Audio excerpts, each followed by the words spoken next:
प्यार अगर होता ना जग में सारा जग बंजारा होता। आज प्रेम की कथा कहते हुए मैं प्रेमावतार भगवान श्री कृष्ण की बात करूंगा, जिसकी लीलाओं में प्रेम ही सबसे बड़ा प्रतीक है। बचपन में भगवान अपनी बाल लीलाओं के लिए प्रसिद्ध थे। उनका बचपन ठीक वैसा ही था जैसा किसी ठीक बचपन को होना चाहिए।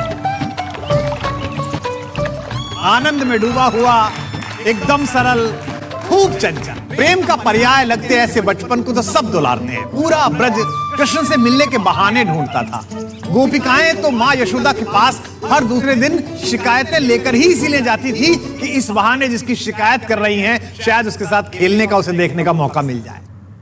शिकायत लेकर गोपिकाएं पहुंचती तो मां भी लाड़ में खूब नाराज होती। कान्हा बहुत देर तक प्रेम से मां को सफाई देते, मां मैंने तो माखन खाया ही नहीं था और कब खाऊंगा, सुबह ही सुबह तो तूने मुझे गाय लेकर वन भेज दिया था, वहां पूरा दिन निकल गया, आने में शाम हो गई। ये गोपिकाएं सब झूठ फैलाती हैं। इतनी ऊंचाई पर माखन रखती है मां कि मेरे छोटे छोटे हाथ नहीं पहुंच पाते। ये बताना नहीं चाहते थे कि मैं अपने दोस्तों के कंधों पर चढ़कर मटकी फोड़ देता हूं। मेरे मुख पर माखन लगा जाती हैं, फिर आपसे शिकायत करने आ जाती हैं और आप इतनी भोली है कि इनकी बातों में आ जाती हैं। जब एक छोटा बच्चा इतने प्यार से सफाई दे हमारे घरों में तो हम सब उसकी छोटी शैतानियां और बदमाशियां समझते हुए भी उसकी वाणी पर सम्मोहित हो जाते हैं। ऐसे ही मां यशोदा मुस्कुराकर इस बाल गोपाल को गले लगा देती और गोपिकाएं हंसकर अपने घर चली जाती। इसी मनुहार में, इसी प्यार में और प्रकृति के द्वारा भेजे गए इस उपहार यानी कन्हैया के सत्कार में पूरा एक युग बीता है जिसे द्वापर कहा जाता है। कान्हा से पूरा ब्रज प्रेम करता था क्योंकि कृष्ण को अपने देवत्व पर अहंकार नहीं था। और कथा सुनने वालों ध्यान रखना, प्रेम का अगर कोई सबसे बड़ा शत्रु है तो वह अहंकार है। एक बार परम सत्ता का साक्षात्कार हो जाए तो अंदर का अहंकार मिट जाता है। जब मैं था तब हरि नहीं, अब हरि है मैं ना है, सब अंधियारा मिट गया जब दीपक देखा मां। कृष्ण ने भी अहंकार को दूर रखा, सब पर प्रेम लुटाया। सब गोपिकाएं दीवानी थी, लेकिन एक गोपिका कुछ ज्यादा दीवानी थी, जिसे हम सब वृषभानुजा अर्थात राधा के नाम से जानते हैं। जब कृष्ण ब्रज छोड़कर मथुरा चले गए तो गोपिकाएं उनके विरह में पागल हो उठी। यह जानकर कि राधिका विरह में व्याकुल है, कृष्ण के वियोग में उनके प्राण संकट में हैं, सभी गोपिकाओं ने मिलकर एक समाधान निकाला।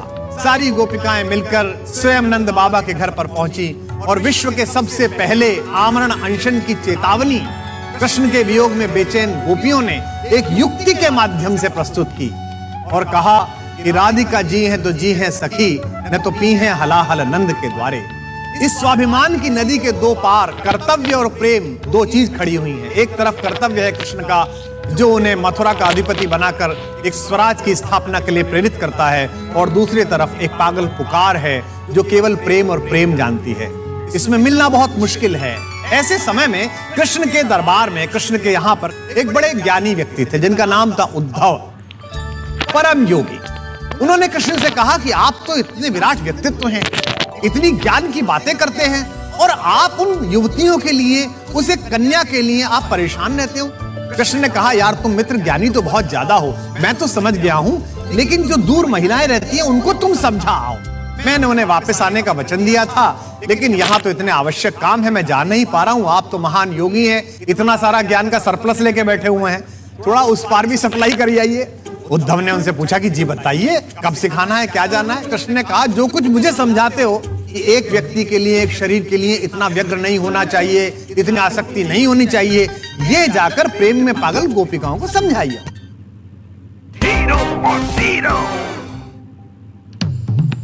सही है प्रधान जी, अपने बुढ़ापे की चिंता है, पर गांव के बुजुर्गों की मतलब कोविड का दूसरा टीका सिर्फ 15 बुजुर्गों ने लगवाया है, बाकी के 80 कहाँ गए? अरे एक बार हो तो गए। यहां से उद्धव के जीवन का सबसे कठिन टास्क प्रारंभ हुआ।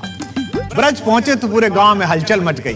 कन्हैया के यहाँ से चिट्ठी आई, सारी गोपिकाओं ने उन्हें घेर लिया और अपने पंजों पर उझक उझक के देखने लगी। अब सब जब इकट्ठे हो गए, सब तरफ से लोग आ गए, तो उन्होंने संदेश देना शुरू किया।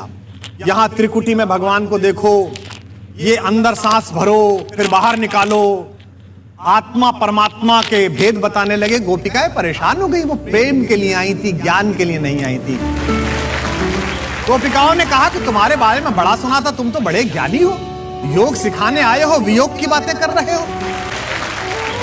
उद्धव सोच रहे थे निरुत्तर होकर कि क्या उत्तर दूं, तभी दूसरी गोपिका ने मजाक उड़ाते हुए कहा कि तुम भी गजब आदमी हो भाई, ऐसे आदमी के साथ रहते हो जो पूरी दुनिया को प्रेम सिखाता है, अनुराग सिखाता है, उसके साथ रहकर भी तुमने ये सीखा कि राग से बाहर निकलो, तो तुम्हारा कुछ नहीं हो सकता। सिखाने गए थे उद्धव गोपिकाओं को ज्ञान, लेकिन लौटे सीखकर प्रेम और अहंकार का निस्तारण। ये कथा प्रेम की नहीं थी, ये कथा राधा और कृष्ण की नहीं थी, ये कथा प्रेम और भावना के आगे तर्क के समाप्त होने की कथा थी। ये कथा हमें अहंकार रहित होना सिखाती है, ये कथा हमें प्रेम करना सिखाती है। याद रखिए, कृष्ण जब विश्व को अपने रौद्र रूप को दिखाने वाला, अपने क्रोध को दिखाने वाला, अपनी भगवत्ता को दिखाने वाला, अपनी शक्ति को दिखाने वाला सुदर्शन चक्र उठाते हैं तो केवल एक उंगली का सहारा लेते हैं, लेकिन जब प्रेम की धुन निकालने वाली बांसुरी उठाते हैं तो दोनों हाथों से संभाल कर उसे बजाते हैं।